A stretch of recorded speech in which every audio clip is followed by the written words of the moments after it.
बाघ एउटा बिरालो प्रजातिभित्र पर्ने ठूलो र शक्तिशाली जङ्गली जनावर हो। यो प्यान्थेरा वर्गमा पर्दछ। यो फेलिडी परिवारको हो। बिरालो प्रजातिका फेलिडी परिवारमा ठूला, मझौला र साना जङ्गली बिरालो भएर 36 प्रजातिका जङ्गली बिरालाका प्रजातिहरू रहेका छन्। तीमध्ये नेपालमा 12 प्रकारका प्रजातिहरू पाइन्छ, जसमा वन बिरालो, चरी बाघ, छिर्के बिरालो, मलाह बिरालो, सुनौलो बिरालो, पान बिरालो, घसे चितुवा, हिम चितुवा, चितुवा, पाटे बाघ, खिया थोप्ले बिरालो र पलासे बिरालोको प्रजातिहरू रहेका छन्। खास गरेर भन्ने हो भने यो बाघ दक्षिण एसियाका 13 देशभन्दा अन्त विश्वमा कतै पाइँदैन। 13 देशमध्ये नेपाल, भारत, चीन, भुटान, म्यानमार, मलेसिया, इन्डोनेसिया, रुस, थाइल्यान्ड, भियतनाम, बङ्गलादेश, लाओस र कम्बोडियामा पाइन्छ। यो बाघको शरीर करिब 3.3 मिटर वा 11 फिट लामो हुन्छ। यो एक हिंसित मांसाहारी जनावर हो। यसका 4 इन्च लामा कुकुर दाँत हुन्छन्। त्यसले गर्दा उसलाई आफ्नो शिकार गर्न सजिलो हुन्छ।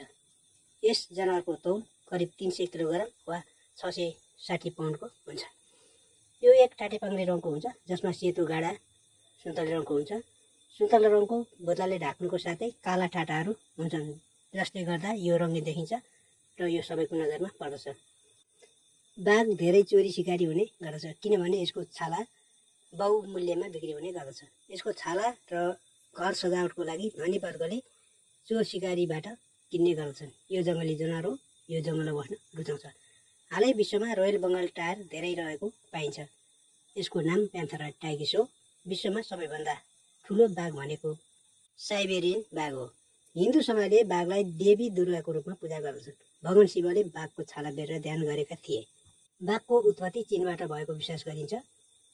प्लेस्टो युग वा 18,10,000 ईसापूर्व कालदेखि नै बाघ पृथ्वीमा रहेको अनुमान गर्न सकिन्छ। करिब 20 लाख वर्ष अगाडि यसको जीवांश उत्तरी छिमेकी राष्ट्र चीनमा पहिचान भएको थियो।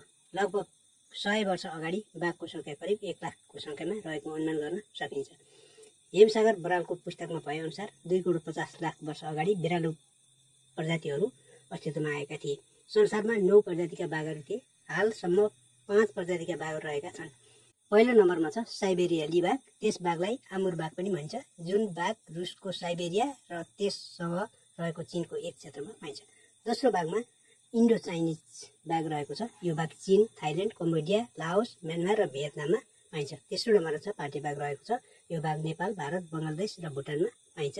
चौथो नम्बरमा रहेको छ मलाया बाघ हो। यो बाघ मलेसियाको मलाया उपमहाद्वीपको दक्षिण तथा केन्द्रीय भूभागतिर पाइन्छ। पाँचौं नम्बरमा छ सुमात्राली बाघ रहेको छ। यो बाघ इन्डोनेसियाको सुमात्रा टापुमा पाइन्छ।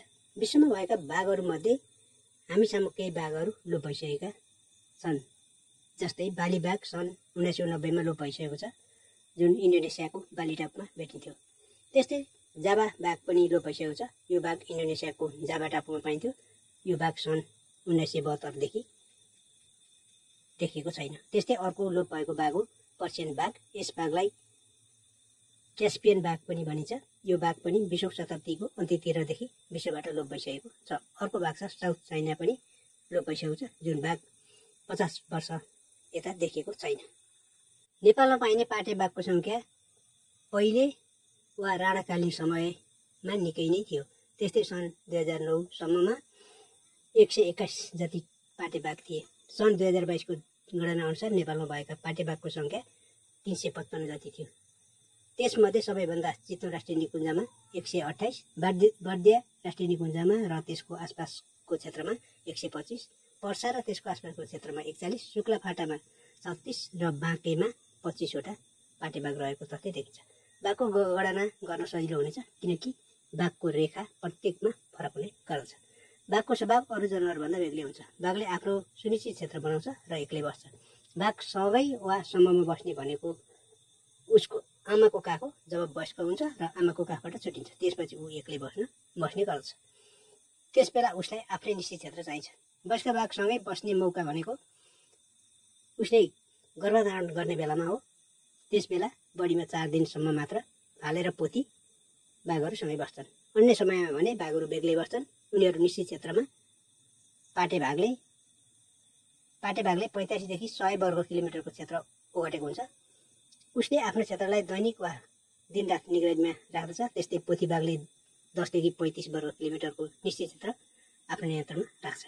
बाघले आफ्नो निश्चित क्षेत्र सीमा लगाउन ठाउँमा पिसाबको माध्यमबाट गन्ध छर्कने गर्दछ। त्यस्तै ठाउँमा भुइँमा खोस्टिने गर्नको साथै रुखका बोक्राहरू कोतर्ने र भुइँमा लडुडी गरेर आफ्नो सीमा छुट्याउँछ। यति मात्रै नभएर उसले ठुलो स्वरमा गर्दने पनि गर्दछ।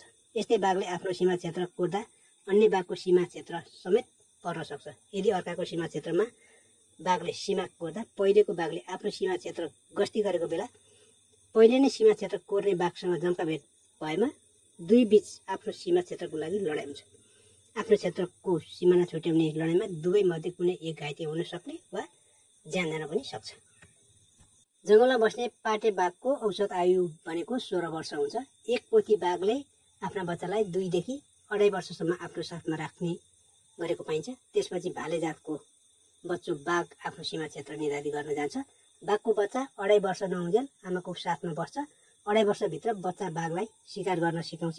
शिकार गर्न सक्ने भएपछि मात्र आफ्नो आमाको काख छोडेर अलि पर छुट्टे जङ्गलमा आफ्नो सीमा निर्धारित गर्छ। पोथी बाघहरू भने आमाको छेउछाउमै बसेर उसको सीमा क्षेत्र निर्धारण गर्छन्।